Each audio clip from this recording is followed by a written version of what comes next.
清源法师、长期法师、旧金山道场的师兄姐们，还有脸书网络上的菩萨们，大家晚安。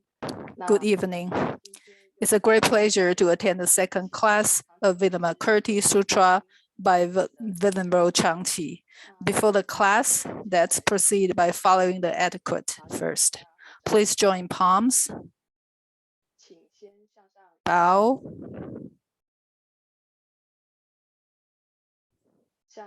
Bow to Master Sen Yen, the founder of Dharma Drum Mountain.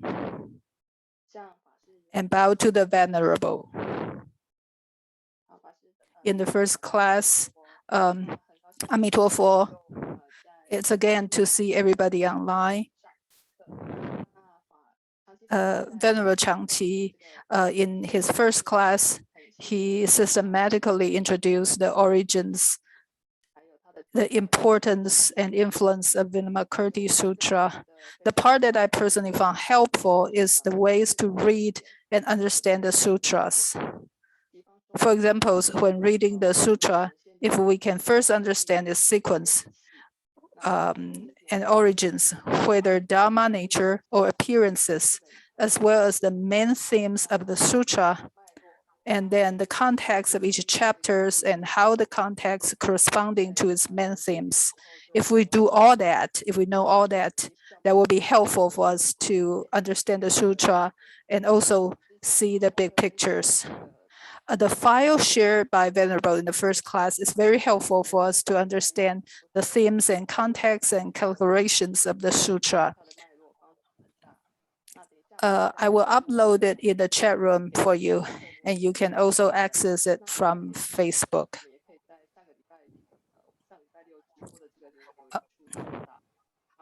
So without further ado, please join me to welcome Venerable Changqi. To thank the host and thank her for reviewing the context for us. Today, we would like to continue our discussion of the chapter 1 and then move on to chapter 2 through 5. So I would like to cover 4 chapters and hopefully I can finish that. Because as a guided overview, I would like to talk about the key points and the context of each chapter. So let's look at this categorization charts. Last week, we were talking about Buddha land, right? So one of the Bodhisattvas was asking the cause and effect of pure Buddha land. So Buddha talking about the effect from the perspective of the cause as well. So Buddha talk about that and how all sentient beings can reach the pure land. And it's also focused on if we have a pure mind that will lead to pure land. So it's not equal to pure land. There is a process. So if we work on purify our behavior, so we have to purify our behavior, try to exercise our influence to deliver everybody. So hopefully by using our influences, we purify all sentient beings, and therefore we can reach the pure Buddha land. Shariputra was asking, he was puzzled through the perspective of cause and effect, because he felt that why is whole universe is defiled, it's full of vexation. So as a result of that, the Buddha manifest a beautiful pure land.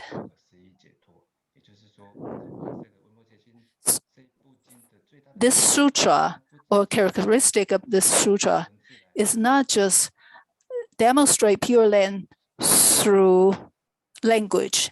It manifests the Pure Land itself. So a lot of parts in the sutra, it's manifest the Pure Land. So you don't have to describe the Pure Land through language.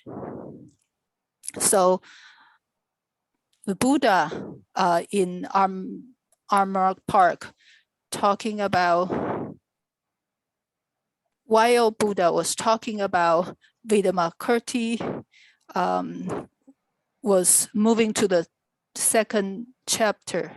So from chapter 2 through chapter 4, it's how Vimalakirti helped Buddha to preach in Buddha Dharma through walk on Bodhisattva path. So for chapter 2, there's 2 parts. The first part is to talk about, so the first part, it describes the past and present of Vimalakirti. For example, it's talking about its past, talking about its quote-unquote trace of Vimalakirti. So what kind of achievement he has made in the past. So this is the first part in the Expedient chapter. So the first part talking about where is he from, how he tried to deliver all sentient beings, so on and so forth. And the second part of the Expedient methods, we talked about this last time. If we want to cook, we have to clean the pot first. If you want to do the gardening, you have to get the soil ready. You have to get rid of pebbles and dirt and garbage. So you have to clean the pot. You have to get rid of the dirt on the soil, and then you can prepare for the dish, and then you can do the gardening. So in other words, it's talking about 3 parts. The first part targeting lay people. The fundamental vexation by lay people will be our attachment to body. So let's look at this together. So starting the chapter 2. So when Buddha talking about Buddha land in chapter 1 in Armor Park, at that time, the Vimalakirti at the same time has started to manifest all kinds of different invisible phenomena to people already. So that's talking about who is Vimalakirti. Talking about his name. His name is called Pure Name because he is well recognized by people by his pure name. There are 3 major characteristics here. It's Manjushri, it's Vimalakirti, and it's Shariputra. And of course, there's other bodhisattvas also appear in this sutra. So the second chapter, for the first part, we were discussing who is Vimalakirti. We're talking about he has a virtue of delivering others, and he has a virtue to deliver himself as well. We're talking about he is an elder in his community of lay people. He's the one with the most privilege. He is a lay person, but he practiced all the pure living. He has a family, but he has free from all attachment to 3 realms. He has married with children, but he is very diligent in his practice of pure living. He has family, but he was not constrained by his families. So the second part, you're talking about how he embracing essential being using 6 perfections. He's talking about he followed all the precept, and then he using patience to teach people who get angry easily. He also taught devotion to people who were remiss. He using 6 perfection to deliver all essential beings. So the third part, he participated in all kinds of social activities. For example, go to the gambling house, but he did not go there to kind of play around.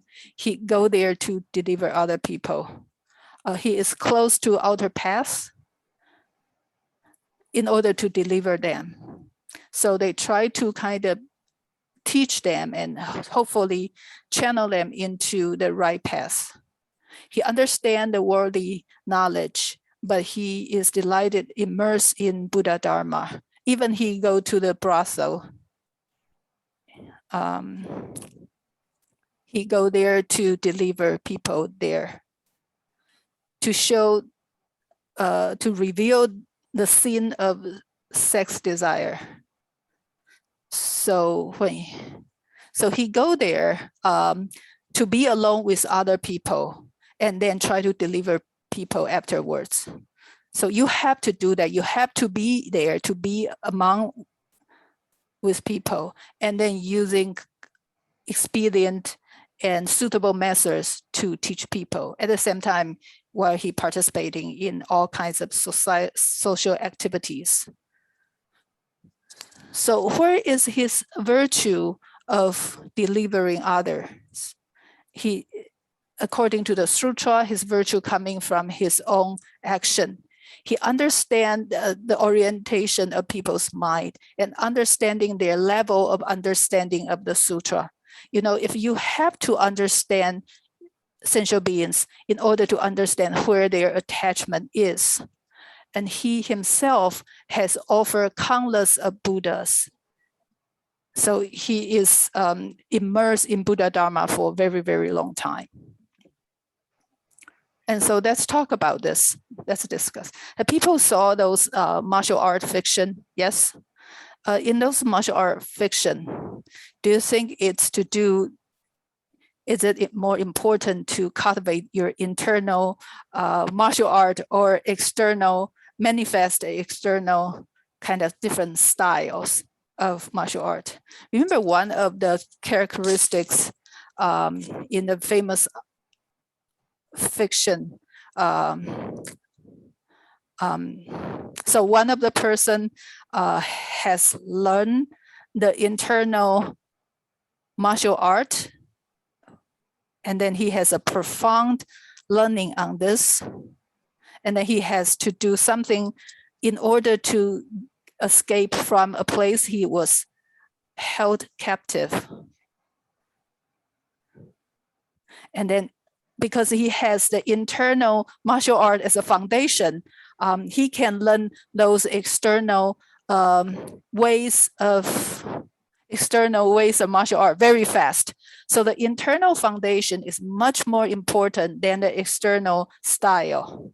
So a lot of important characters in martial art, that they are very profound in their internal martial art.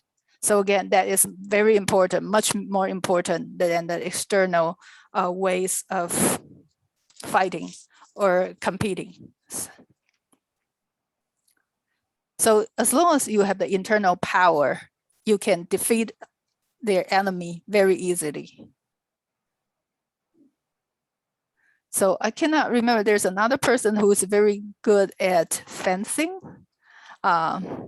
They don't need internal power. And the other, so what happens if you don't have internal martial art power? It will be bad. So, and then, so for example, if you have lost all the internal power, you can only rely on the external power.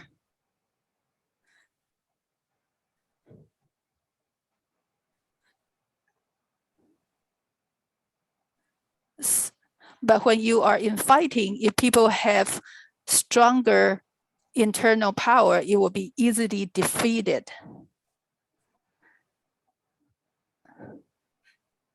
So there's other ways that you, of course, in martial art, you can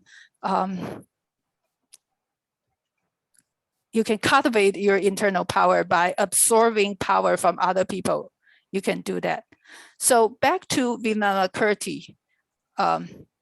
So the external thing is the external fighting is like the methods to deliver other people, but the internal cultivation is your internal power. So you have to help yourself and purify yourself first, because this is like the internal power of martial art, more important.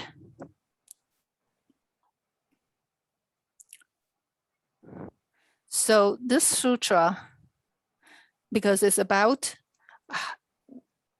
embark on Bodhisattva Sutra, its value, your fundamental wisdom, which is like your internal power in martial art. So this is very important.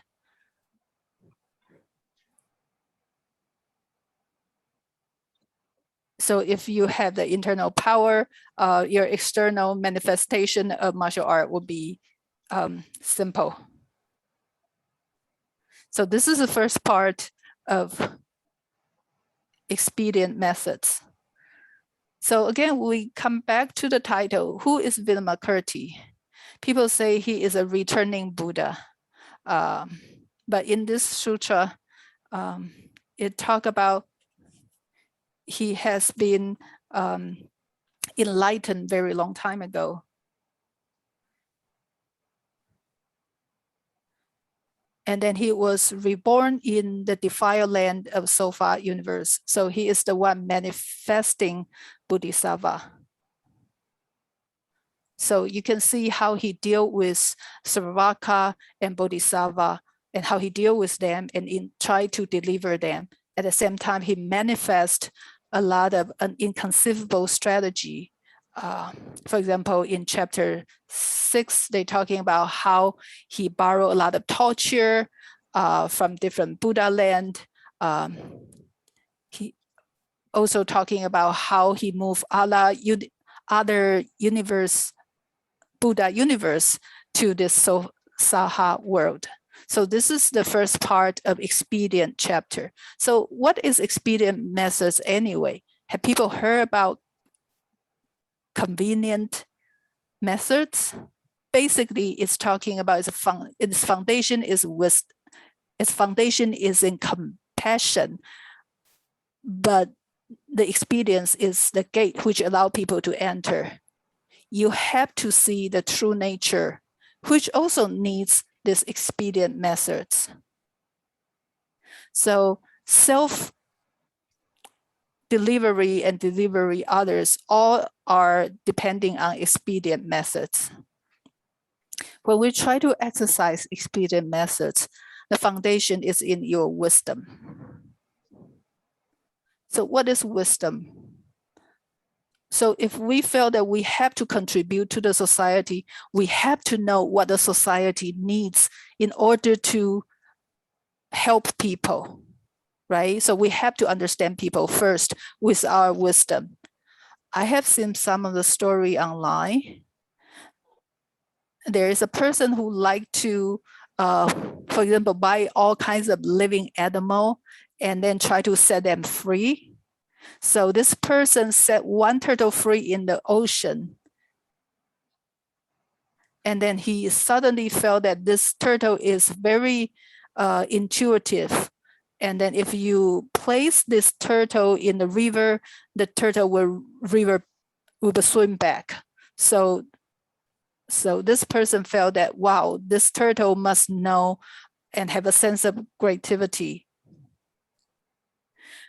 And the people was joking that no, not because the turtle is intuitive, but because the turtle is what we call continent turtle. He cannot swim, he doesn't live in ocean, so he always come back.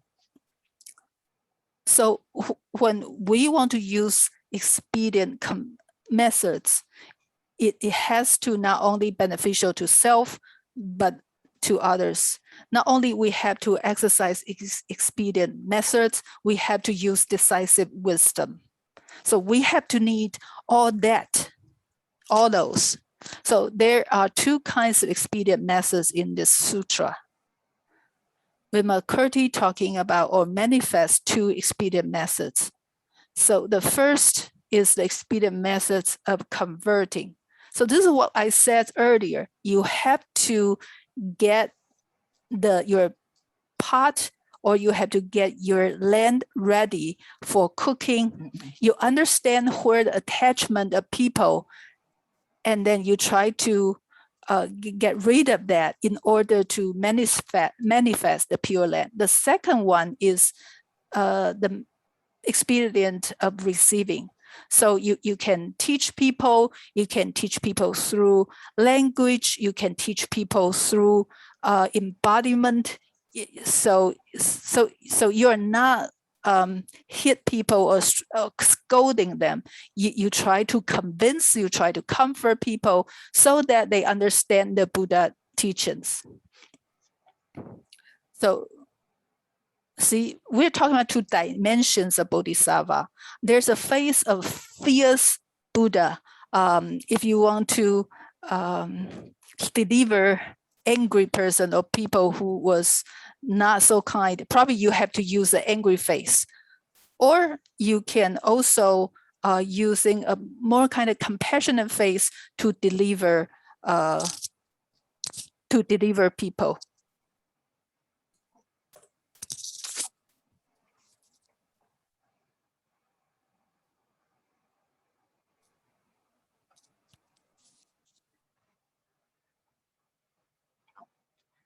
Okay. Generally speaking, we can talk about two kinds of actions. The ones that are ordained and the ones that are not. The ones that are ordained,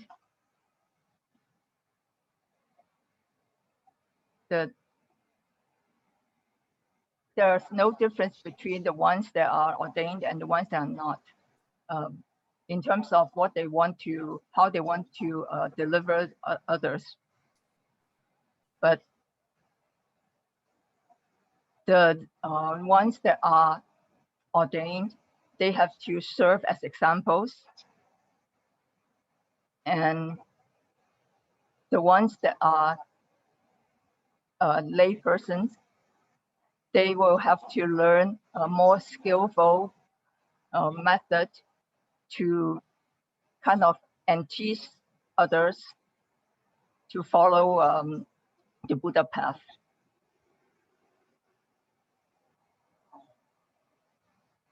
So for the ones that are not ordained, okay, the methods are more towards more skillful.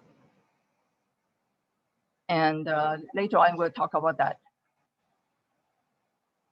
It's like all road leads to Rome or Chang. Okay? So no matter which method you use, okay, for example, if I want to go to San Francisco, okay, the airplane can fly towards the east, but can it fly towards the west? Sure, of course. Or I can also fly towards the north. And if I go the west route, you go through Europe, and you can go through the mainland of the US, and you can still arrive.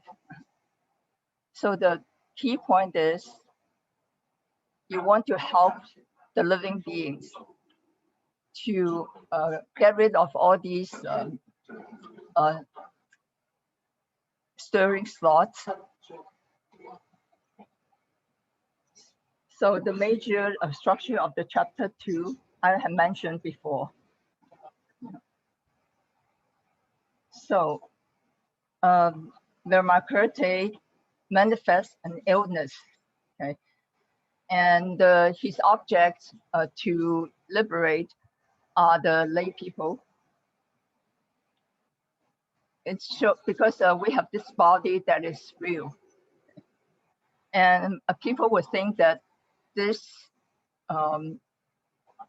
body is real. And then you also want fame, you want wealth, you want a good family, you want faith, you want power. These are all a kind of attachment to the notion of there's a true self. And the biggest kind of clinging is that you think that there is a real body. So we have to look at the body and know that it's impermanent. And if it's the Hinayana, you'll ask you to kind of get rid of this body and just leave. But Mahayana, they want to liberate all beings first. And it'll tell you that, yeah, the body is impermanent. But you have to make use of this impermanent body to reach a real Dhammakaya. So the process is that you use a non-real object, and then you try to cultivate the real one.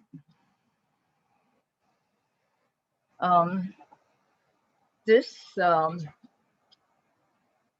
part of the sutra, it's short, but it's very beautiful. It said that the body is like illusion, is like a dream, it's like the cloud. Okay?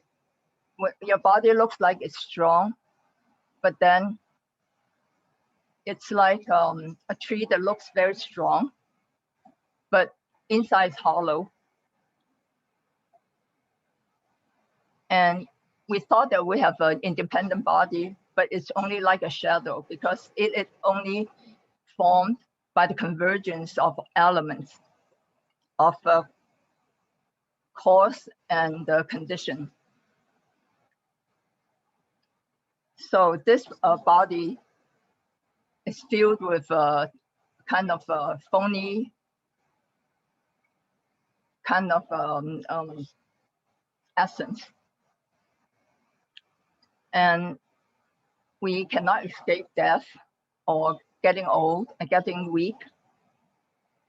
So using this, we have to remind all the ordinary people that the real body is the one that is impermanent.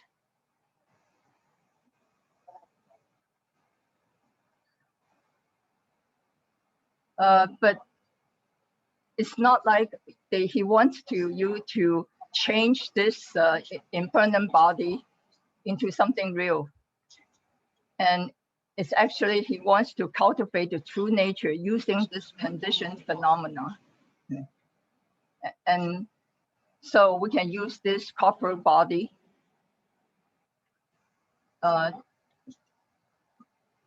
something that we need to take care of all the time. And what are we trying to cultivate? We have to cultivate the 6 paramitas. We have to use this changing and impermanent body to arrive at the Buddha wisdom. If you want to seek a body, Buddha body, then you have to have the Buddha Chitta, just like a Buddha. So this is expedient method. And the object of this chapter is for the layperson. To show you the impermanence of the body is not ask you to just get rid of it. It's ask you to use this to achieve something higher.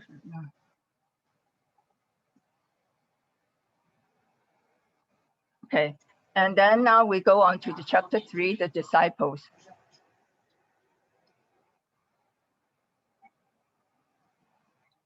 And here the disciples are majorly they are Savakas.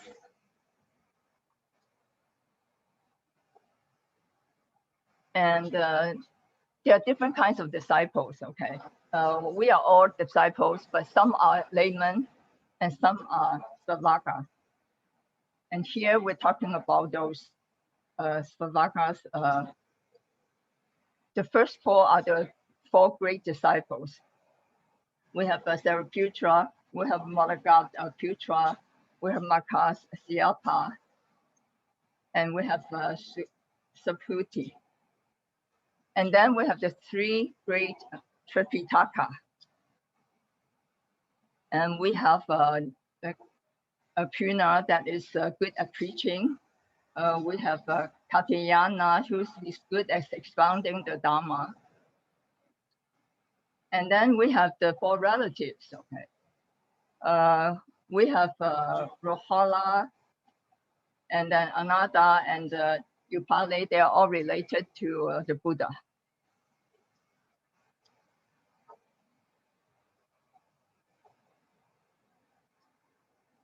So when Vimalakirti was sick, he had this thought that how come the Buddha has not sent anyone to call on me?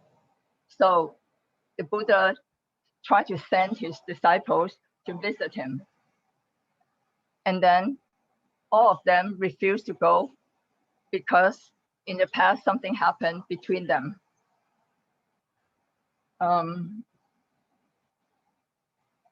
For example, Sariputta was meditating one day, and Vimalakirti came and said that, oh, you're doing something wrong. Okay. And for example, in the case of Vimalakirti, he was talking about, he was doing the transcendental powers and then trying to teach Dharma according to reality. But then again, he was refuted by Vimalakirti. So all these people mentioned their past interactions with Vimalakirti, and then they are afraid to go and visit him.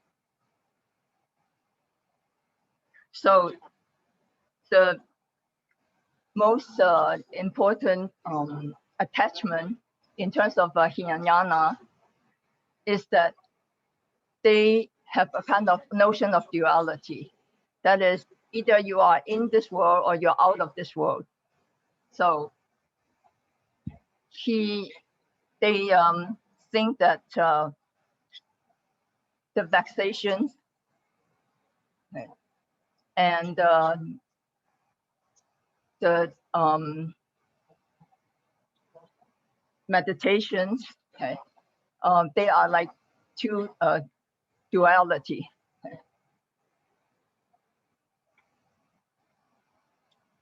And they think that suffering is real, okay? And the reason of suffering, okay, is that we have to get rid of this body. So, so all these so-called disciples, okay, they are begging for food, they are meditating, they do repentance, when they're sick, they have to ask for medicines, okay. They're all doing things that they're supposed to do. So why are they criticized? So this is what I just mentioned. Because they think there are two methods, okay, two dharmas, okay. And the Svavarkas think that things are all split into two sides, okay. You know, the world or the thing that outside of this world, the secluded areas and the society, life and death versus nirvana, and the ordinary versus the sagely. So from this shore to that shore, it is always a duality. And why do we need to do meditation and have stillness? Because you want to be emancipated from this suffering. So I'm going to use 2 examples. Okay, the first one is Zarathustra. When he was doing a meditation in the forest, he was scolded, and so Zarathustra say that when you are doing a sitting meditation, you have to have this so-called non-appearance of body and mind in the 3 worlds. And there's because the Sravakas, they always divide things into 2.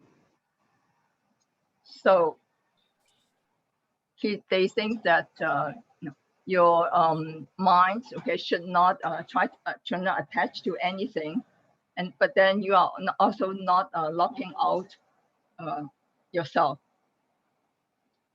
So you just be still at one point, and this is like a closed kind of meditation. And there is a difference between the inner and the outer. And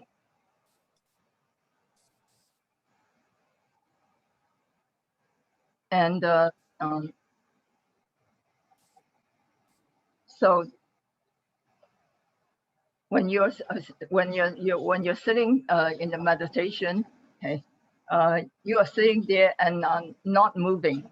But Vimalakirti said that it's not just sitting, okay, it's that you have to immerse yourself into the real life, and in everything, like when you're sitting, when you're moving, it all shows the kind of real essence of sitting meditation.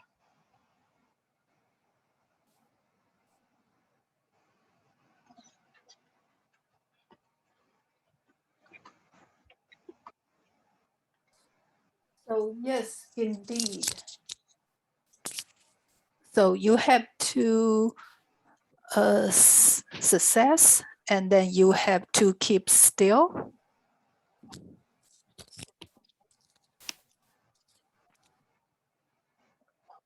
I can't hear English, so I stop. Would you please start? Please continue. So the stillness and concentration is unsettling. There are many benefits. For example, in Hualien, their famous craft is marble statue. And usually people will have lung problem if you work with the marble for a long time, because they breathe in those powder. But recently they have changed their carving methods from those powdering to water. They call it water knife. So they use very soft water to cut very hard marble. So the benefit of concentration is that you can deal with everything. Even the very soft water can cut into the marble. So our mind is always scattering. I don't know if you have go shopping or traveling. You know, a lot of time we like to go shopping, spend time. We're just busy looking at everything everywhere. And then if you do that, you probably feel tired. That will make you tired because our mind is scattering. Our mind is looking outward. If our mind is not concentrated, it makes us feel tired easily. For example, if we go hiking, if it's hard to hike and then you are not concentrated enough, you kind of have a lot of attachment, it makes you tired. But if you have to climb a mountain, which is hard to climb, and you will be concentrated and then you will be less tired. And if you are concentrated, it would be easier to be yourself and not affected by external environment, because you are able to experience the distinction between the inner and outer. If you are concentrated, there's a very clear line between the inner and outer. You know what is inside, what is outside. You will be able to better interact with your outer environment. So if you're able to understand the inner and outer, you are able to cultivate yourself better and therefore better to interact with outer. So is there any disadvantage to be concentrated? Yes, because it seems that you are shut yourself in. By doing that, you ignore everything else. And when you do that, you cannot see the whole picture. You cannot develop your wisdom. So when the Sravaka try to cultivate their concentration in meditation, there is a saying says that there are, for example, the realm of form is called one location. So people with different skill of Chang, so if you are at the first, enter the Chang rank, probably only one of your faculty can use. You can only see things, but you cannot hear.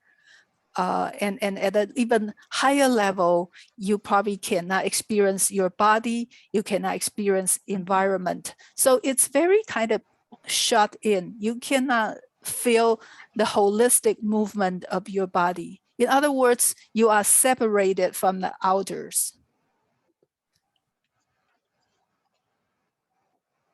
But if you try the methods by Vimalakirti, you cannot, you don't, your mind don't have to linger. But if you let your mind go, if you let it drift, you begin to see the real reality birth and die constantly. You can see impermanence. That also means that you have a moving mind in order to see the environment changing constantly.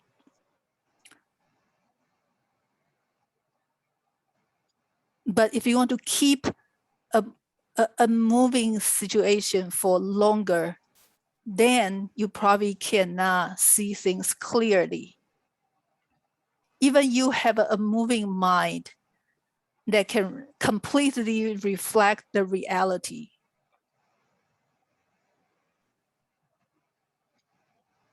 There's a saying,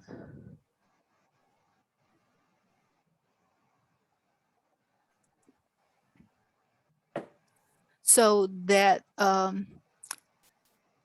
if a geese flying over the lake, can the lake keep the shadow of the geek? No. Can the geek keep the lake? On the other hand, no.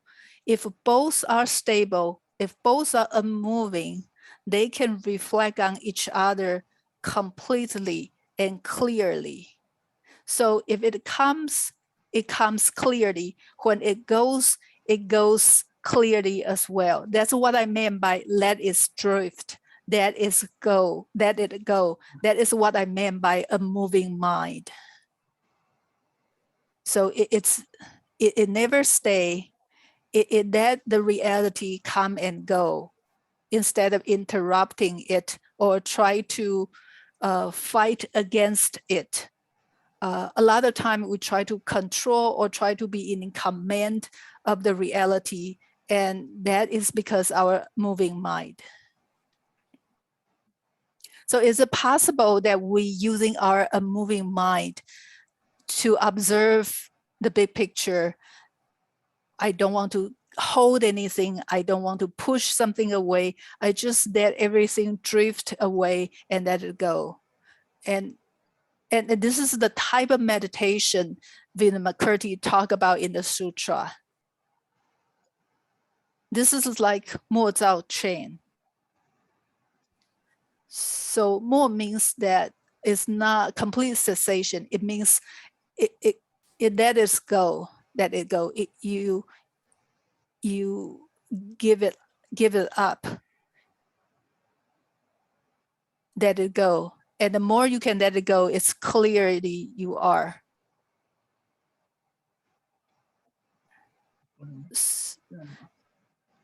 Because you don't attach anything, the more you feel concentrated. So this is, again, the type of meditation Vimalakirti talk about.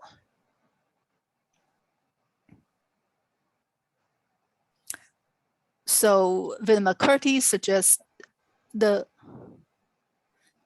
we cannot divide the worthy from the sagehood. We should put everything together. So do people understand this better? So again, all the disciples have interesting encounter with Vimalakirti, so they decided they are scolded, so they decided not to visit it.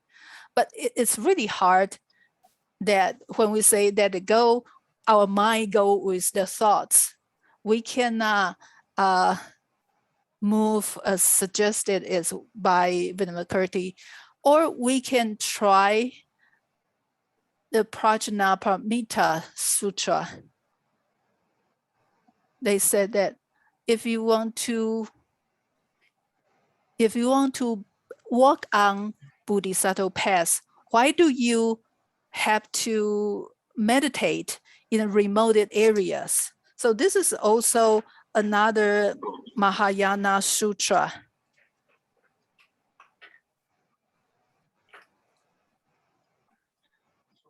It says that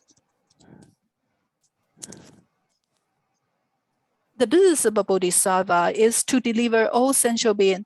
Why do you sit in the mountain and forest and be quiet and benefit only yourself and abandon everyone else? And it says that although the Bodhisattva is far away from all sentient beings, who he never feels separated from, he seeks meditation concentration in calmness and attain true wisdom. With that kind of wisdom, I'm able to deliver all sentient beings. It also says that if we want to use this lamp to light everything, but it will be swim by wind, it will blow away or even blow off by the wind. So what can I do? I have to put it under a cover, a transparent cover, in order to stabilize the fire. So the meditation power is that cover that I'm talking about. So the more transparent it is, the brighter the candle could be. So if we cannot follow completely the Vimalakirti Sutra, we cannot do that yet. What does that mean? Mean that we don't have enough skill, because that we have to do the 7-day retreat, Chang retreat. We still have to practice meditation every day. That doesn't mean we don't have to practice more. No, it means that we have to practice more in order to sharpen our skill, to develop our calmness.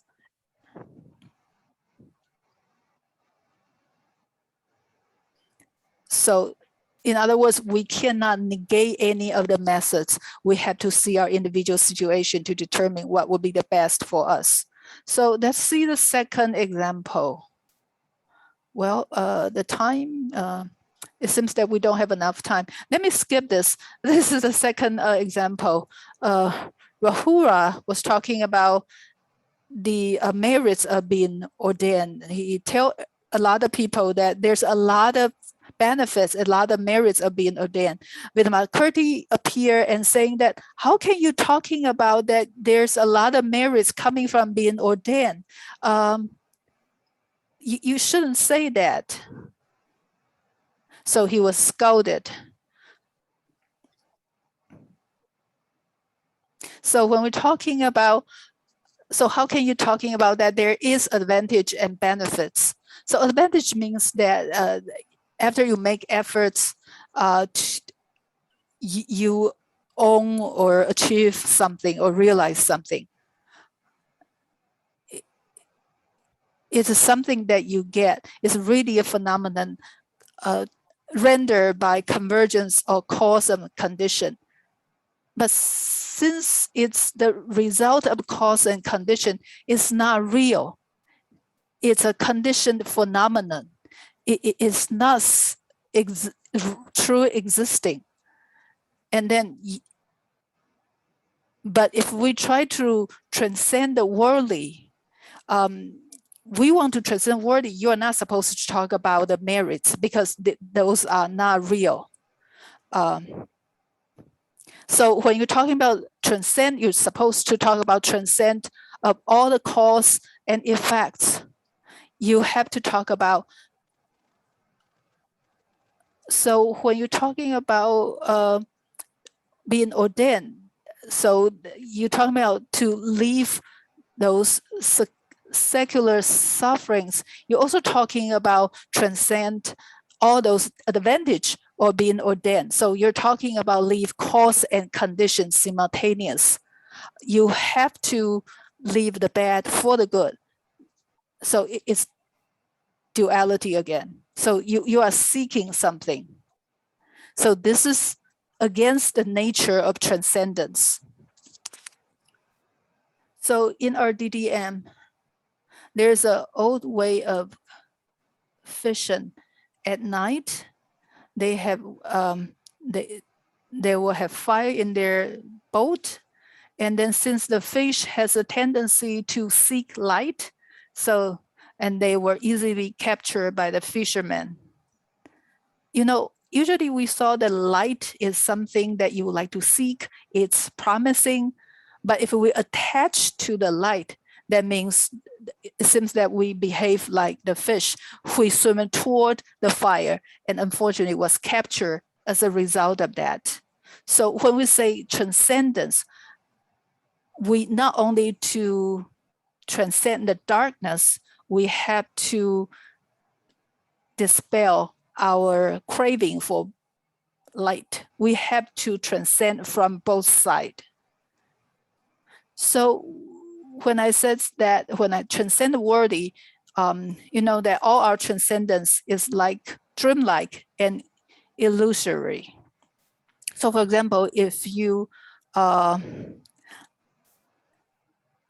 to donate like 10 billion lottery ticket to the charity, is there merits? Is there advantage? No. So you have to transcend both good and bad in order to have the true transcendence. So other people talking about if you want to have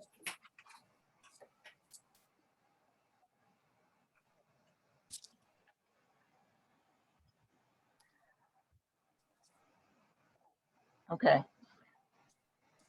This is the third chapter. its end goal is that the attachment is attaching to this duality. They split the suffering and the transcendence as two things. And now we get to chapter 4. And this is the Bodhisattvas. Because all the Vakas do not want to go, so Buddha asked the Bodhisattvas to go.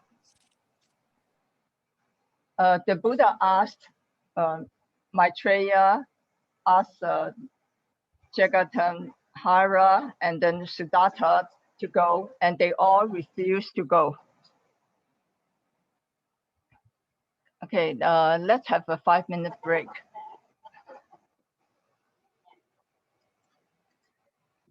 Okay, right now it's 7:55, and we'll meet again after 5 minutes break.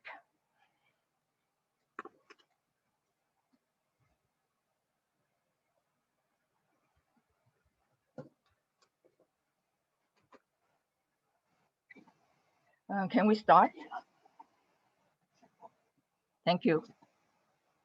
So, chapter 4, the Buddha asked the 4 Bodhisattvas to go visit Vimalakirti, and they all refused. And there are reasons for it. They have all these experiences with him in the past.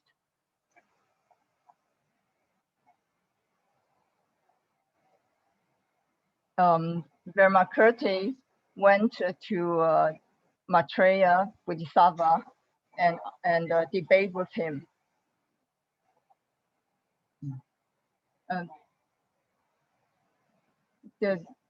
He said that when were you predicted to be a Buddha? Okay. And how can you say that you are predicted to be a Buddha at a certain time? So each one received a refute by Vimalakirti. And all these Bodhisattvas have received the mark from the Buddha. And why are they scolded by Vimalakirti? And that is because they still have pleasure and imperfection in their teaching. They think that it's like they cannot liberate people that are not in tune with them. So these Bodhisattvas, the methods that they use are imperfect.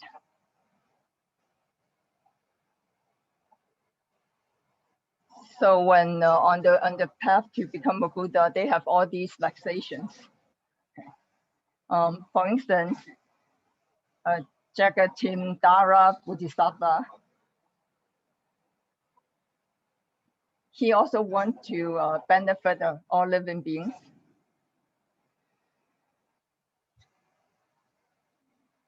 He already achieved the arhat.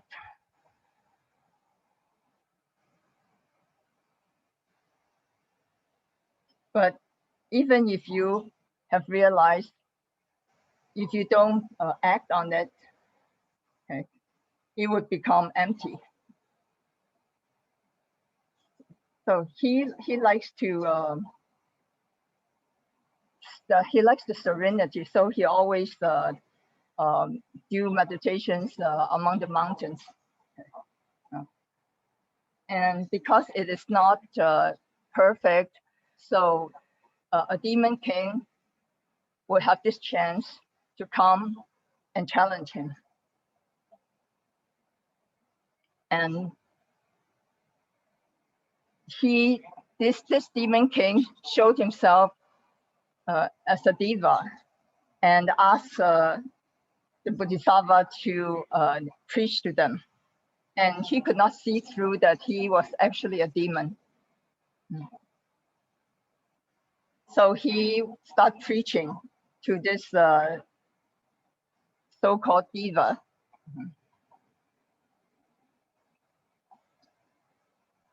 And he started preaching about the impermanence and how do you cultivate the root of merit.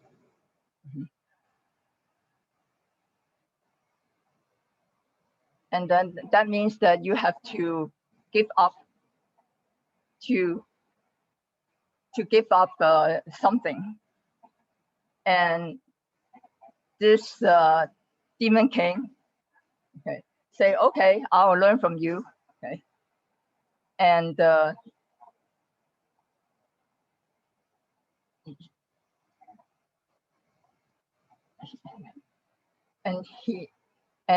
this demon king wants to give a lot of heavenly goddesses to him, and he felt offended. And Vimalakirti said, okay, if you don't want, then give it to me. And then Vimalakirti start teaching Dharma to them. There is a kind of happiness that it's some happiness is very easy to dissipate, but the joy of Dharma is more permanent. And when these heavenly goddesses heard about this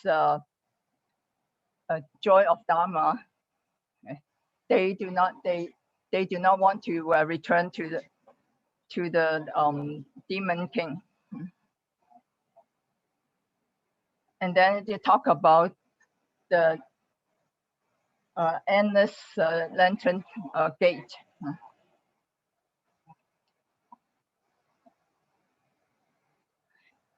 And if everyone has this goodwill, it will expand and then will continue on.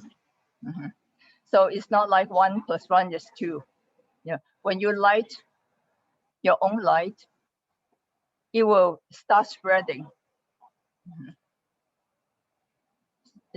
It's one lantern can light thousands and thousands of lights. So this is what happened to Shagadhimdara Bodhisattva. His attachment is that he can only help those that is in tune with him. He did not know how to help other people that cannot be in tune with his teaching.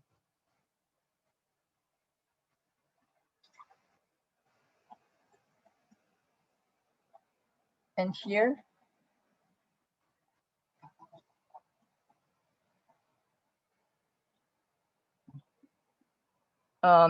here we look at the Warren Buffett. Okay, you're talking about in capitalism. He's talking about investment. So you invest, and then when there is some profit, you use the profit to invest again. Okay. And the profit would become more. Okay. So you always use the profit and put it into the investment again.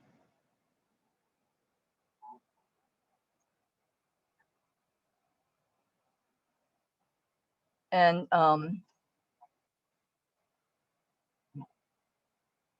Buffett's wives wanted to do a lot of charities.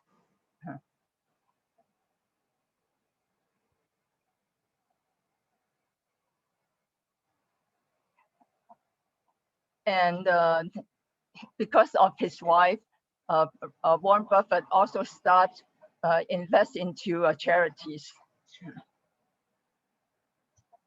And he has joined Bill Gates in his nonprofit organizations.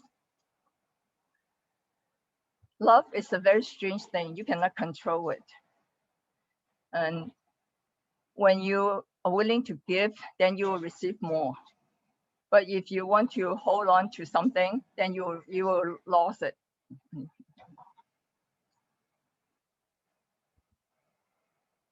When you receive the benefits of Dharma, you have to spread it. This is the same idea. When you receive the benefit, you will want to share it with other beings.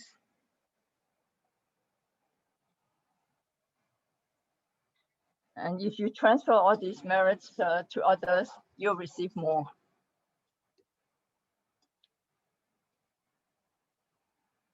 So we use the example of Warren Buffett to illustrate this endless lantern gate.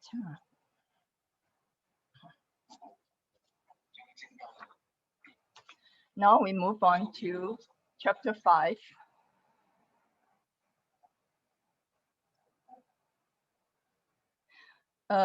In terms of structure, Vimalakirti appears here.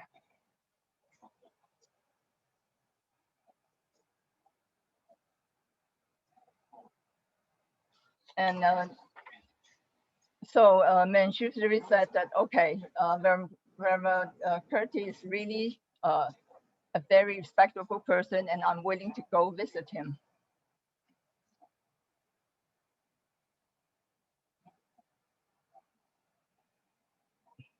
Why are they equal? Let's look at Manjushri's history. We can tell that he has long been a Buddha.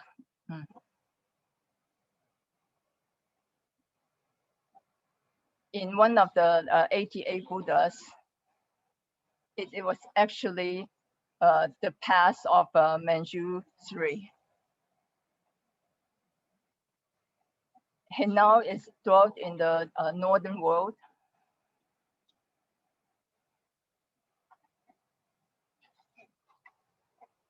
And in Avatamsaka Sutra, it mentioned that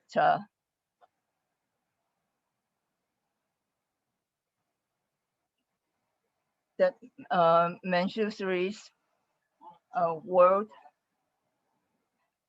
and actually Manjushri is the mother of all Buddha. And Prajna is the grandmother of us all. And he is the teacher of 7 Buddhas. And he changed into a Bodhisattva to help the Buddha spread Buddhism. So why did the Buddha ask Manjushri first?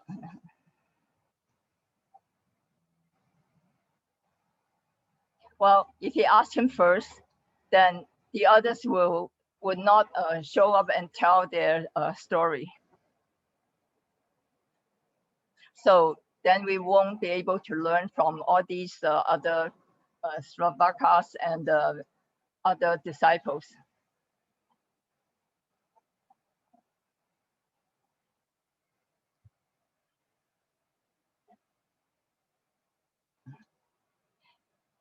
And for the stories of all these disciples and Bodhisattvas, we can have this gather of all these stories and learn from them.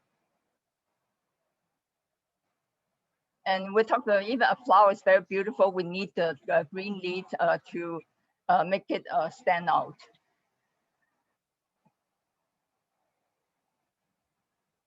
we have to draw the leaves to show the beauty of the flower. So Manjushri show up on chapter 5. Okay. And because of the previous examples, then now we can see the difference.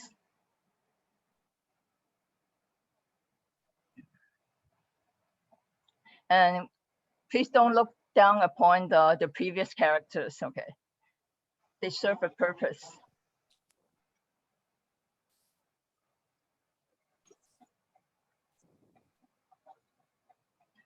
That's a very curious thing here.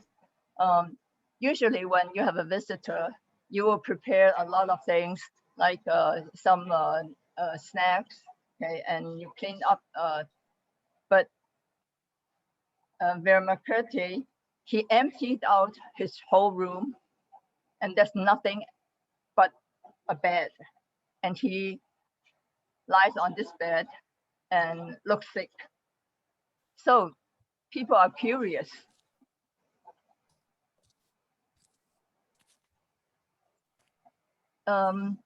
People ask him, so why are you sick?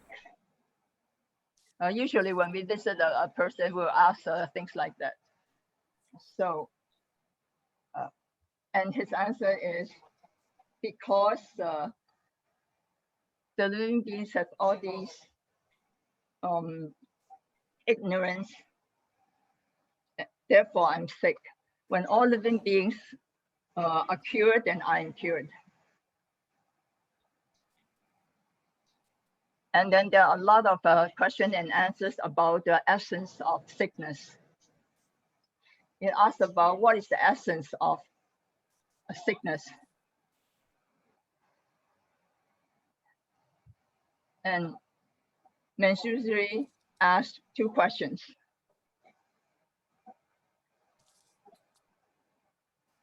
How do you comfort a Bodhisattva that is ill? He's asking Vimalakirti, how do you call on a Bodhisattva that's sick? And then second question is, how does a sick Bodhisattva control his mind and body? The structure of this chapter is using sickness to show the non-duality. This a very special character of this sutra is that no matter whether it's front or back, it always talk about the inconceivable.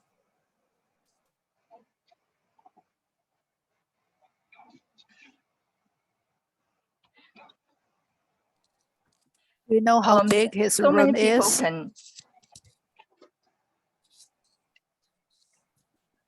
Can squeeze into. So it's not big at all. So it's a square room, and it is not big. It's like 3 kilograms. It's about 6 feet each side. So he did not talk about non-duality directly. He talked about how to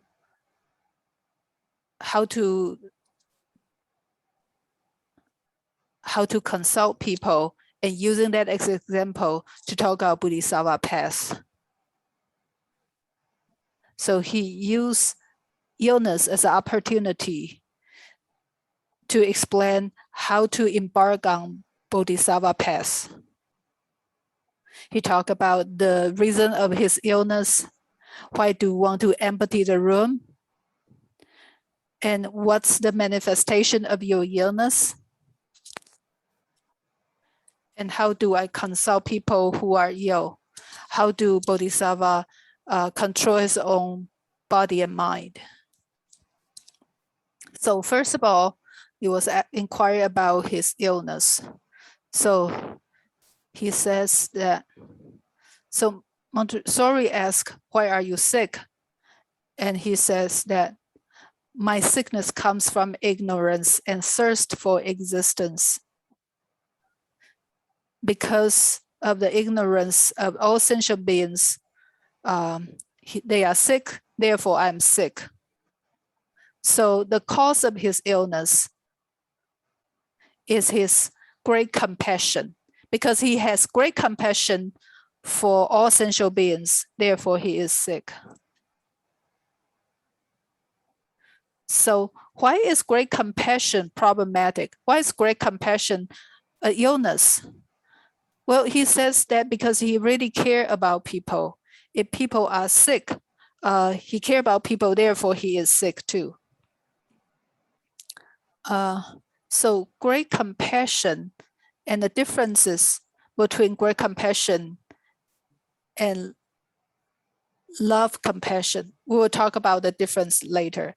But here he was asked, he said that because everybody is sick, all sentient beings are sick, I have compassion for them, therefore I'm sick as well. So this is really high level kind of illness, right? This is roughly what he says. And then they begin to talk about the empty room, right? So they have a dialogue on this out of curiosity by Manjusri. So Manjusri was asking, why is that empty? Why is that empty?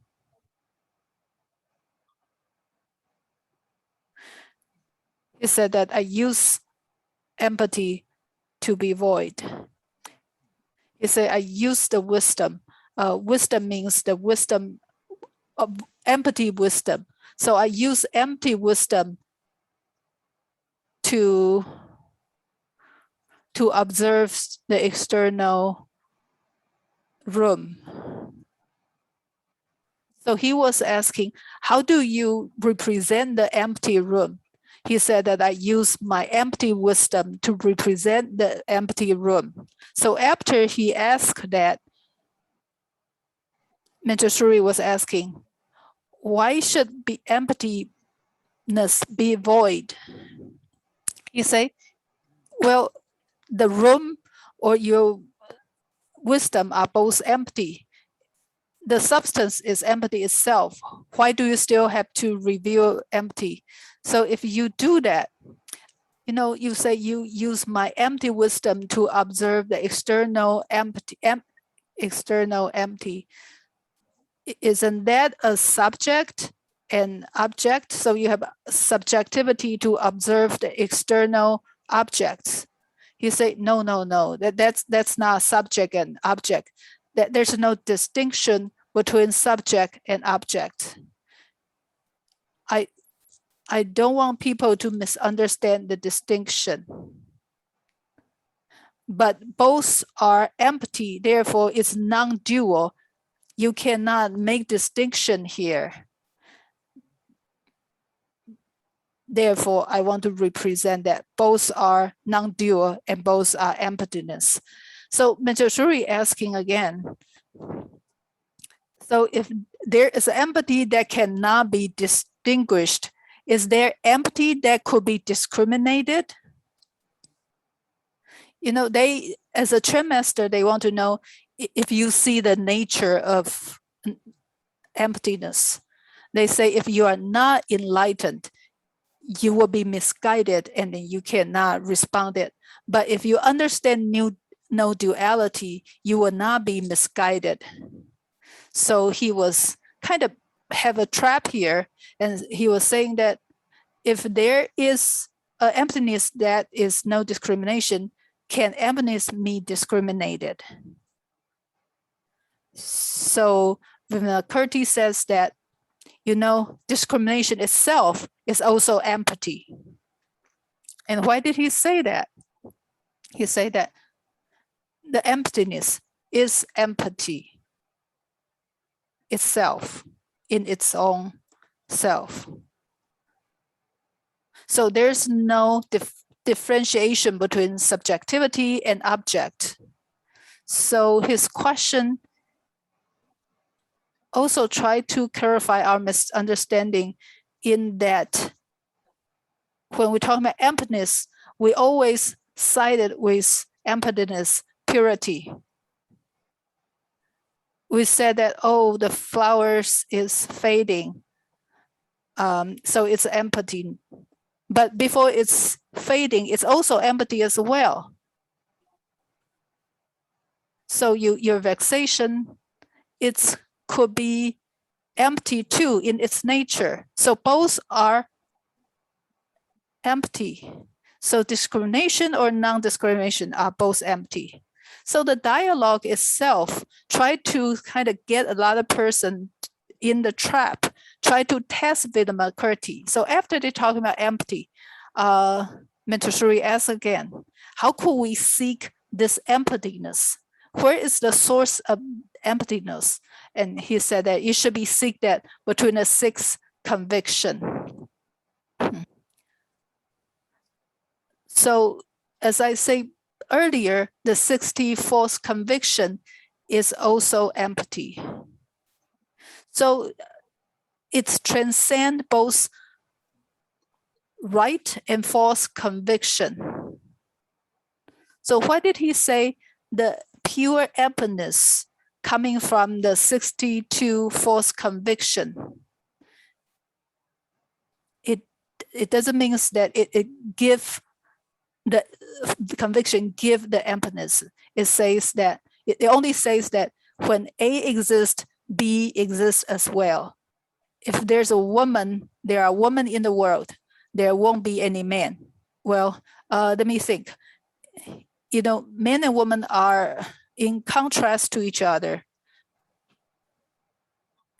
You know, you have kids first, and then you have mother, right? So you have kids, then the woman become a mother. Why do we say the words woman? Because there's a man, and then I have to name someone in contrast to men. So it's if A exists, B exists. So it's not A give birth to B. It's just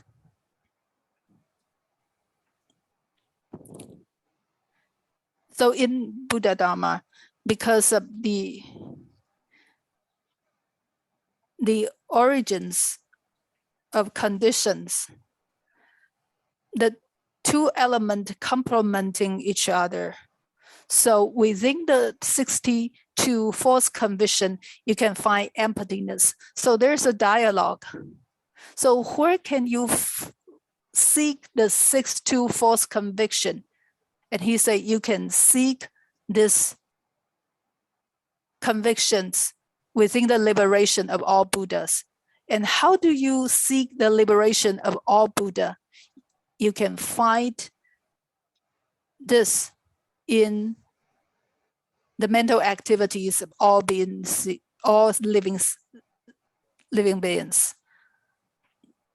So in another sutra, they say, liberation of all Buddha seems like a fruit of the tree. So what's the roots of this tree? The roots are all sentient beings. So there is sentient being, therefore there are Buddha. So how could we cultivate this tree? We have to water the tree. But how do we, so we have to water, we have to nurture, we have to cultivate all sentient beings to have Buddha. So liberation of the Buddha comes from all sentient beings. It all says that the liberation of Buddha and all sentient beings are all natures, are all nature of emptiness. So it's all inclusive of each other. So our mind is no different from the mind of the Buddha. But our mind is go along with different cause and condition. So if we go along with negative conditions, we will continue our reincarnation. It says that we have the same mind, sentient being and the Buddha have the same mind, because I go along with the condition of defilement, but the Buddha go with the condition, pure condition, therefore they become Buddha.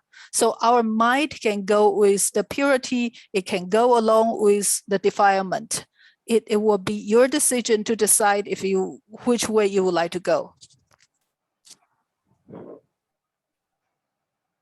So again, liberation of the Buddha is based upon all sentient beings. So this sutra gives us a lot of confidence. Let me give you an example. This is talking about a kitchen volunteer who come from a far away. So I felt that this is also a manifestation of a Bodhisattva. So there is a one person, they immigrated to Switzerland, and then they have a Switzerland hot pot restaurant. So this Mainlanders married to a Taiwanese girl because they are chef, so they decided to volunteer in the kitchen of a monastery. They really are reincarnated Bodhisattva. When they came, that's a great timing. That's the business moment in DDM. It was the New Year time. Everybody was so busy 24/7 because so many people visiting the monastery and they need food. So when this gentleman came, he began to cook. But so many people have to cook. So we have a huge wok. And after we put in all the vegetable pieces, and the pot is huge. And then when we try to boil vegetable, we have to throw in different basket of vegetable. So in order to save his energy, he just put his basket batch of the vegetable. So when he do that, he used the plastic basket touching the boiling pot, and people was advise him that, well, the plastic, it will melt when it touched the high temperature pot. So he has to use bigger energy, throw the entire vegetable into the boiling pot. And the other person tell him that, why don't you just put the plastic basket on the pot? And he felt that very puzzled, and he began to have vexation because he is, restaurant owner, and so, and he, he can cook. So, so Vermo in the kitchen asked him to deep fry rice cake. But because it's a huge bun, there's a the things they need to deep fry is big quantity, so he cannot put everything at the same time. So he had to pick up each of the rice cake into the frying pan. So he had to do that one and one. And then someone, again, one person said, you have to pour everything in there just to save time. And he know all the rice cake will stick to each other. And so comes another person say, well, if you put all those rice cake in such a big quantity, those rice cake will stick to each other. And again, he had huge vexation after receiving this conflicting message. So he comes to me, I begin to comfort him. I told him that my experiences of receiving precept, like people, my senior begin to share with me their experiences of receiving precept. Like one of my senior told me that we are in a Chang monastery. So we try to bother people when we clean places, try to use as little energy as you can and try to work as much as you can.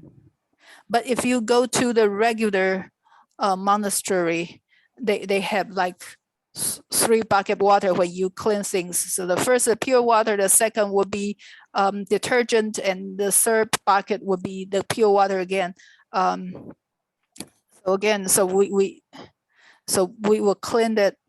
We try to relax using the Chang meditation to do the cleaning. It doesn't matter what we are wishing. Try make no sounds, one by one, with little efforts. Relax. So they are venerable there to teach us. In their mind, we did not work harder in our appearance. They say, why you look so lazy? It seems that you didn't make effort at all, because the appearance they saw are manifestation of being laziness.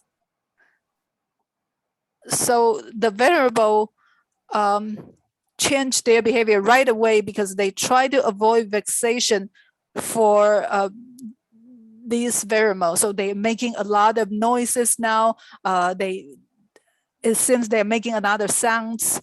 So they kind of switch different mind back and forth. So whatever advice they get, they follow their advice without attached to their own opinions. So after the venerable go, they go back to their original way of using Chang ways to clean the place. So I shared this with this kitchen volunteer, and he got this. So, you know, you don't have responsibility. You just listen to people. As long, you know, so when I deep fry the rice cake, I can develop affinity with a lot of people. See, I can develop affinity with thousands of people. That's a great thing. So after he changed,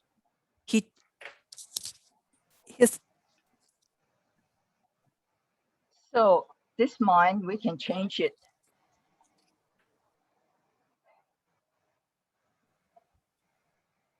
It can either become blemished and defiled, or it can be pure. So this is why the Buddha's liberation comes from the living beings. And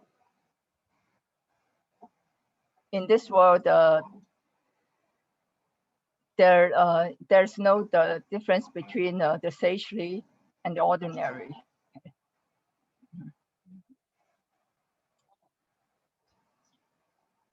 Okay, after he asked about sickness, and his next question is, how do I, how does a sick, how do I ask about, how do I comfort a Bodhisattva who falls ill? And talk about the four foundations of mindfulness. Okay, a sick Bodhisattva, you tell him that this body is impermanent, it's not strong, and it's changing, and it's constantly changing. So it's not ask you to discard this body. Even if it's not strong, we have to take care of it. So again, it's using this conditioned thing to cultivate the real.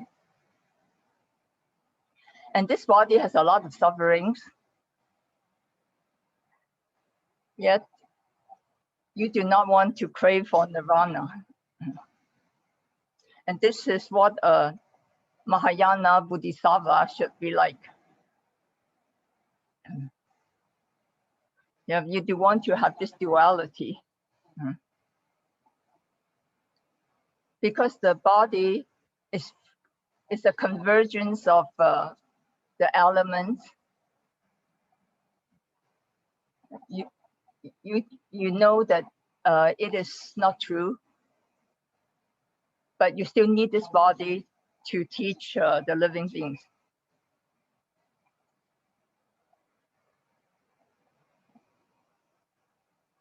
You don't want to enter into the emptiness.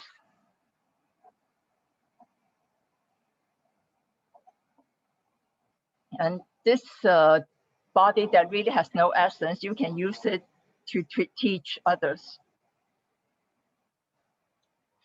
And we always say that when you're sick, it has to be due to some past conditions, some past causes. And now you have reaped the result. You think that this is because of karma. You did something wrong. But these are not factual.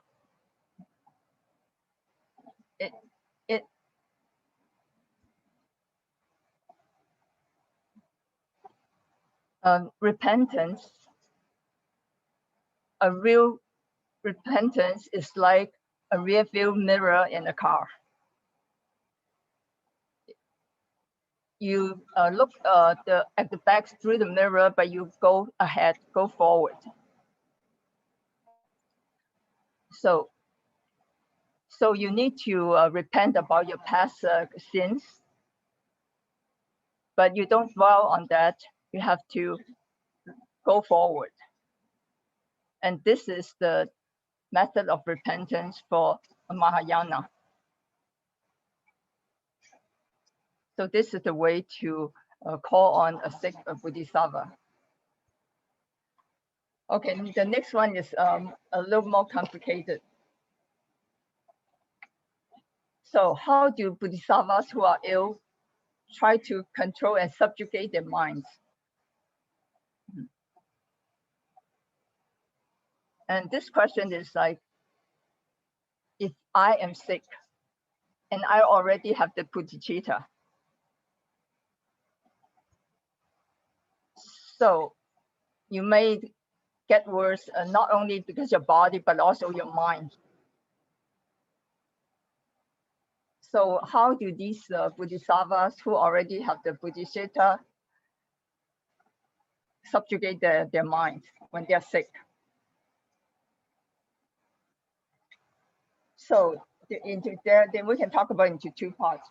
How do you do it yourself, and how to use this to help others?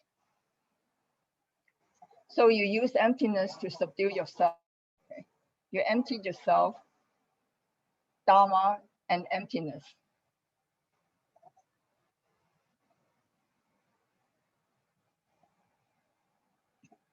So this first level is how do you do it yourself? How do you adjust yourself?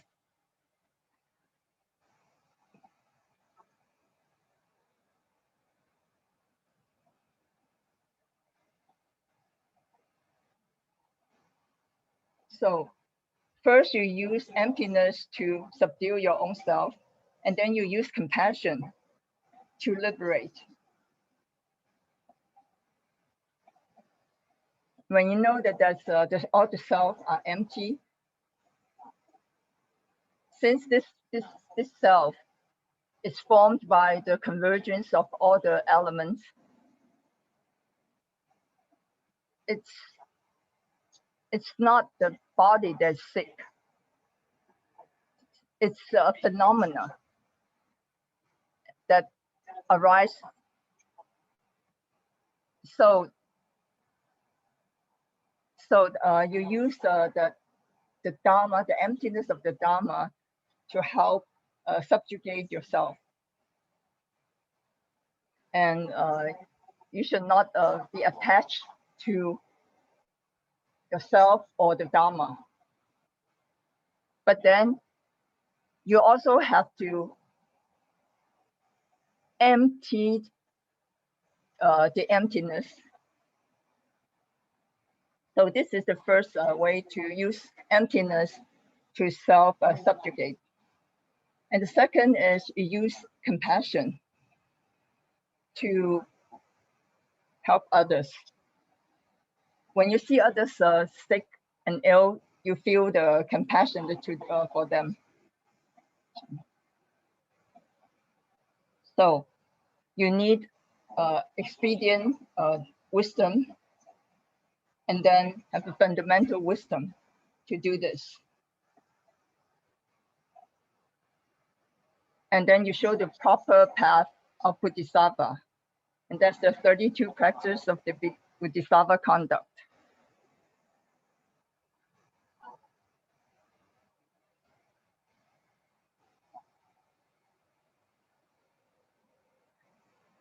Okay, so use emptiness to subdue oneself. Okay, you know that all these things are just united, the union of four the elements. And there is no real Dharma to get to attach to.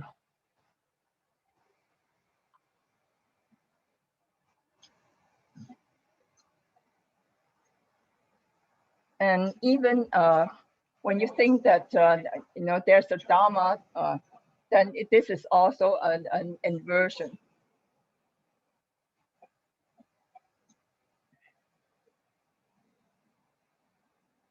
So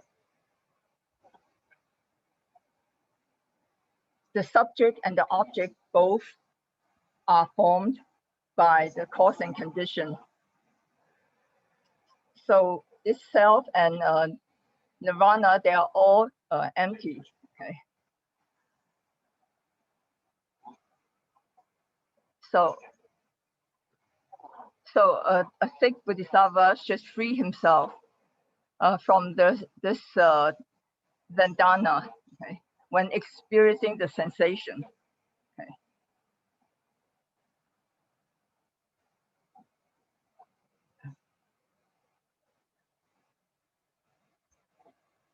And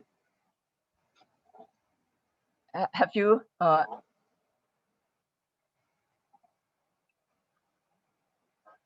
okay, there's a person who's offering this bhikkhu, and then he wants to test this person and get a very beautiful young lady to sit on this bhikkhu, and this bhikkhu said, "I'm a dried out piece of wood." Okay. And so he got tested again, and this time the bhikkhu said, "Okay, only you and I know about this, okay, and don't tell others." So there is no more attachment to this idea that I am like a dried out piece of wood. Okay.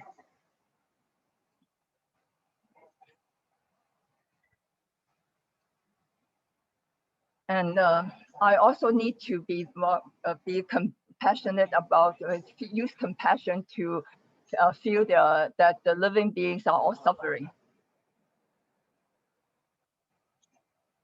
And because the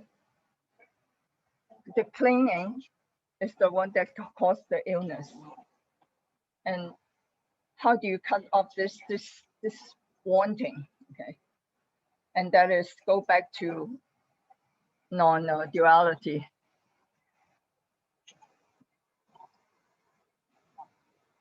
When we take care of ourselves only, and we don't have any vexation anymore,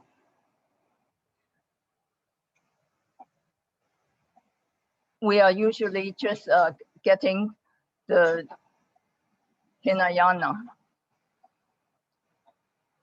Okay, there are two dharmas of a Bodhisattva. Okay? You know that all dharmas are empty. And then you feel compassion to all living beings also. If you know that the dharmas are empty, but you do not feel compassion towards other living beings, this is only a Hinayana. And if you need to use compassion to also help subjugate.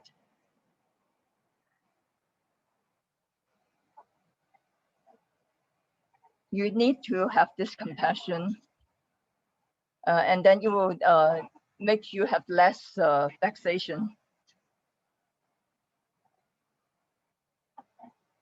For example, we have a Fashi whose relative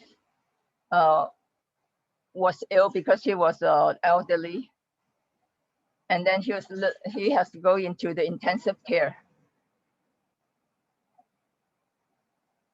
And since you cannot have a lot of people inside, the Fashi was waiting. And then he began to have vexation because his parents or his relatives is sick. And there comes the troubles.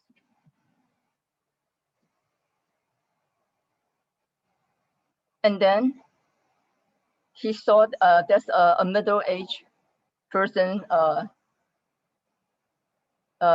near the intensive care, and he was crying.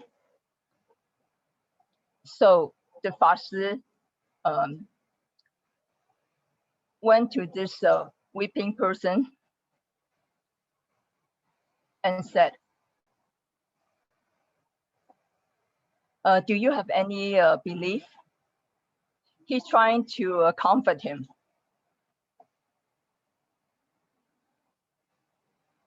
And so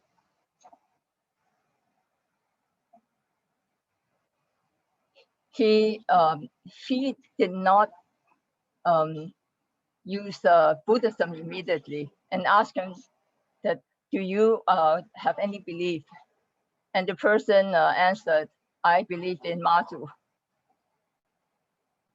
And then the Fashi said, if you are so worried, then you should ask the one you believe to help the person in the intensive care. He did not ask him to say Amitofo because that person's belief is Matu. And so the person started doing that.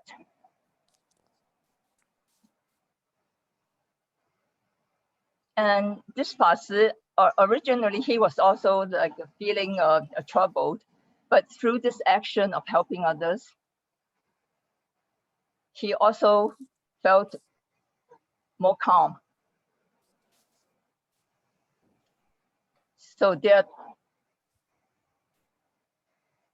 are two things coming out from this story. We keep talking about, oh, you have to empty this, you have to empty that. And then, but if you use compassion to help others, okay, you can lessen your own vexation. So that's why after you emptied everything, you still need compassion. If you only look at yourself and you cannot look at others, then you will stay in your own vexations.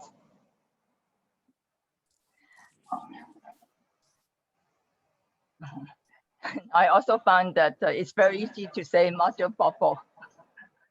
It's like singing this little tune.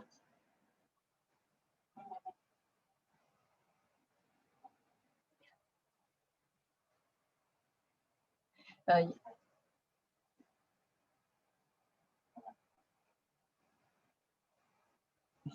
think that this chanting this Macho Popo is like a children's nursery rhyme.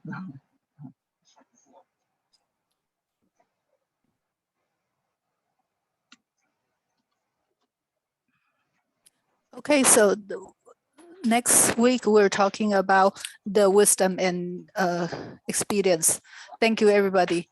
Amitofo 法师. So let's open up for questions. You can raise your hand and then turn on your camera, or you can leave your question on chat. Or those people who are watching through Facebook, please also leave your question there.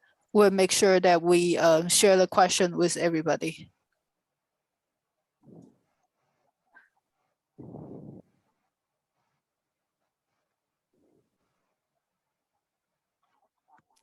Let me ask a question first. Probably everybody's still thinking or typing. Venerable, you're talking about one of the sutra. So you said that some of the people would not have attachment to all sentient beings, so that you try to attach the concept of substance is real. What does that mean? And he say the devil king or the passive devil king will see all the sentient beings as real, and they are his quote unquote people. So all the sentient beings coming from three realms are kind of owned by him, and they are real, they are solid, so they don't want those beings out of the three realms. So does that make sense? Oh, I saw that. I was not sure, but now I get an idea. Thank you. Yes. So attachment, meaning that those sentient beings are real. So there are real sentient beings. These are real benefits, because they did not know that all the Dhamma are empty. All the essential beings are like dream or illusions, and all the phenomena are empty. So this is just an example, because the devil kings think that all the essential beings are his people. So in other words, if we help other essential beings, we have to let it go. We have to see them as someone help us to get enlightened. But in this sutra, they said that you have to understand the Dharma as empathy. And then you benefit others. And then you have to use this two to kind of complement each other. So you have to benefit yourself as well as benefit others. And then so you have to understand the prajna wisdom first. Thank you. We still have a few minutes.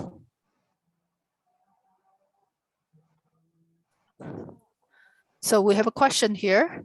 Could the Venerable explain how we seek the 62 false conviction within Bodhisattvas? So let me find a slide.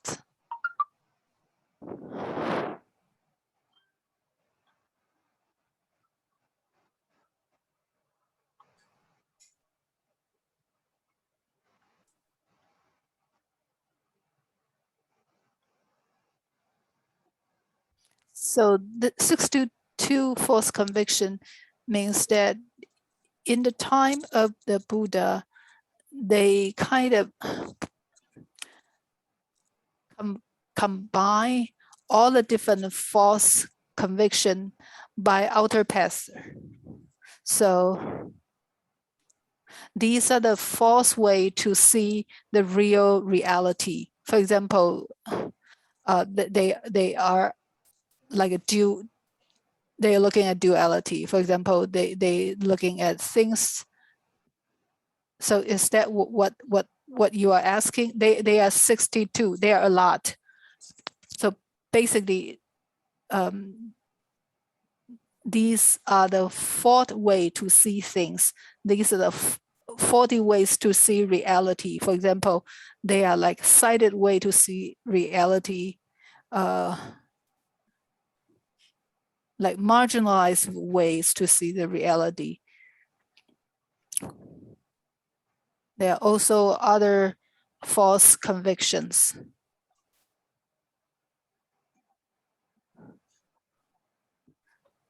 For example, if you uphold some of the precepts, you will be enlightened. For example, if they see some of the cows go to the heaven, and then they begin to learn Mao like cow. So those are the precept that is not related to wisdom, but you begin to have attachment to that. Those are some of the false convictions. So what is that? When you see it, you think it's real. You do not see the birth and death behind the appearance, behind the phenomenon. So basically, those are the different convictions. The nature of those false convictions are also empty. All dharmas are empty. Could these things change? Yes. When the cause and condition change, it will change too. So these are the not real. Those are the phenomenon created by cause and condition. So if, for example, you're craving for greed and ignorance, they are also empty too. If they are real, you will not be able to change because they are not. They are also empty. Therefore, they are subject to change as well. So if you are craving for ice cream but it's cold and you are coughing, you probably won't be craving for that, right? So greed itself could also be changed. You can change from greedy to not greedy or the other way around. So there is a lot of, so it's impermanence. So again, the nature of all the phenomenon are empty. So these are all empty. So the 62 false convictions are empty. Why they have this dialogue? So don't think emptiness is somewhere higher. So you do not see emptiness as something that will wipe out all the barriers, all the false convictions. Those convictions itself are empty. If it's not empty, it will never change. For example,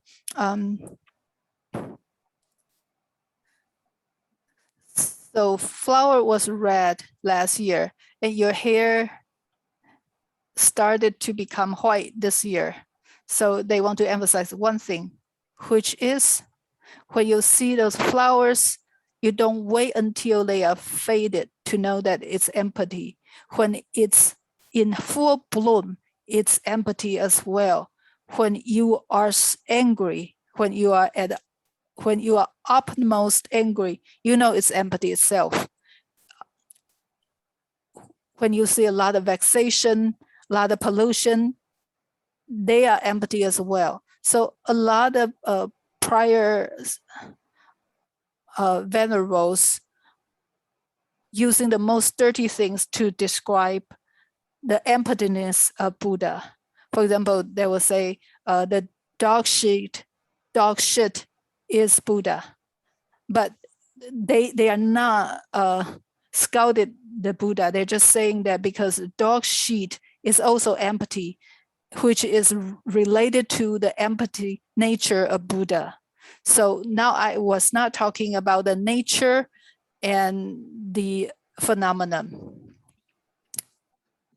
And then the phenomenon and the nature are complementing itself. So for example, 62 false conviction are phenomenon. Nature is nature. All Dharma is nature, impartial. So we have to talk about differences between the nature and phenomenon. And then I will say, even the phenomenon are empty, therefore impartial. So Bodhi is vexation. So the presumption is that vexation and bodhi are both nature. Therefore, the phenomenon is nature.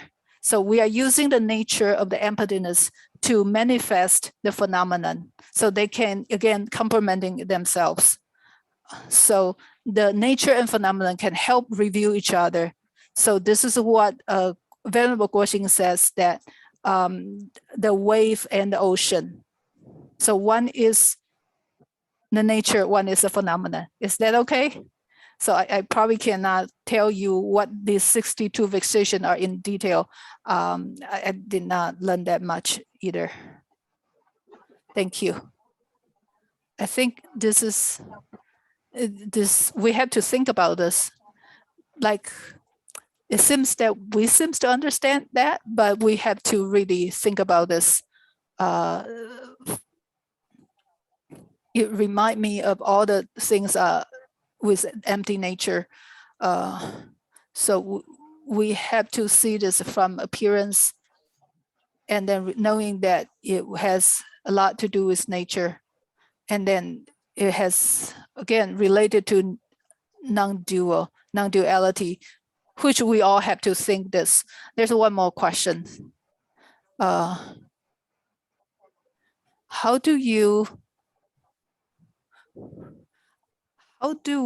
help me to understand through today's teaching, to understand the concept of true emptiness and true emptiness?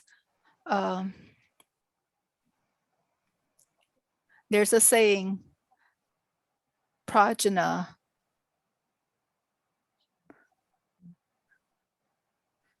So true emptiness is ultimate empathy.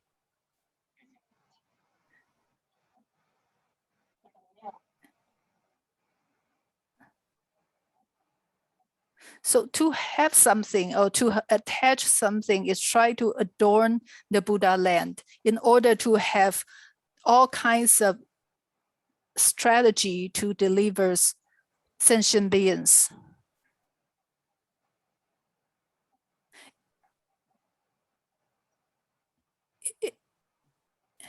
If we understand the needs of people, we have to understand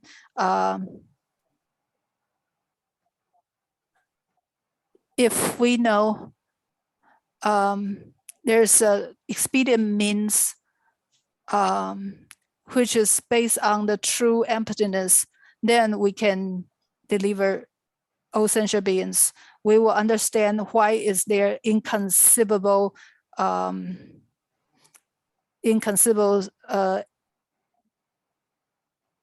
in the real emptiness. It doesn't matter how you change. We cannot imagine inconceivable liberation. But if we understand true nature of emptiness, we will understand ways to deliver person. So again, we have to understand the true emptiness first before we understand inconceivable liberation. Is this okay? So again, we have to understand true emptiness first. So inconceivable liberation coming from the true emptiness. Without that, all things are attachment. They are mistakenly for reality. Because the time is about up, so let's finish up with the last question. Would like your examples. How do we use non-duality in our life, particularly when we have problem in our life? We are all ordinary people. We are all self-centered. So we see the distinction between self and others. So if we see non-dual, how do we kind of transcend the boundary between self and other? How do we use non-duality in our life? If we see that things are things, we should really challenge ourselves. We should begin to see those things through different perspective. For example, we have to broaden our horizon, allows us to see things from other people's perspective. How do we use non-duality? As ordinary people, we should see our own position, but allow people have different perspectives on the same thing. So probably this is easier steps that we can use in our daily life. So instead of always thinking about self, should we allow other people to chime in different perspectives? So, you know, the biggest duality is self and others. So if we try to use non-dual methods, we should include people. So let's try this in our daily life. For example, when you talk to, if you have vexation with your spouse or your siblings, please try to see and be empathetic about other people's position. This is probably a more kind of baby steps of applying non-duality in our life. So we begin to see things are not always fixed. Maybe there's space for change.